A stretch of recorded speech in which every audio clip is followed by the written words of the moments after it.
से दूर जाना गलत फैसला था। और तुमसे प्यार करना मेरी सबसे बड़ी भूल। तो तुम मुझसे प्यार नहीं करती? नहीं करती। आखिरी बार जब मुझसे मिली तो मुझे थप्पड़ मारा था। यही सबूत है कि तुम मुझसे अब भी प्यार करती हो और उसी प्यार की खातिर तुम्हें जाने नहीं दूंगा। क्या करना चाहते हो तुम? हाँ, भगाकर शादी करूंगा तो मुझसे उम्मीद रखना तुम्हारी बेवकूफी होगी। तुम्हारे जितनी अकल नहीं है मेरे अंदर।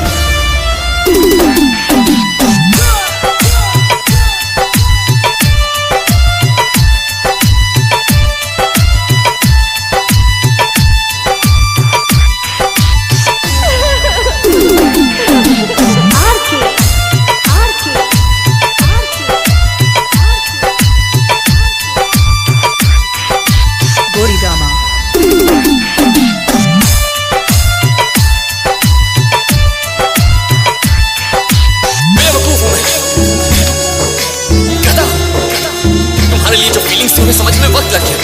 इस स्टूपिड लड़के को वक्त नहीं दे सकती थी। मैं भी तो इंसान हूं ना।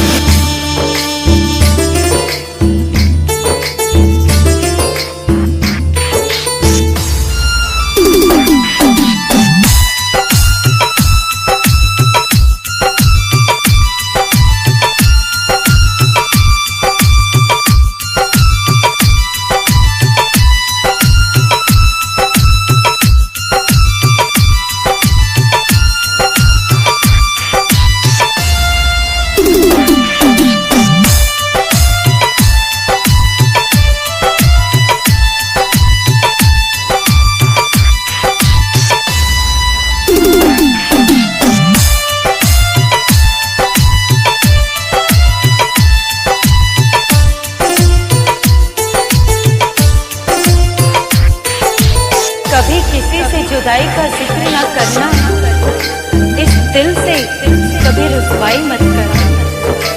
कभी किसी से जुदाई का जिक्र ना करना, इस दिल से कभी रुसवाई मत करना।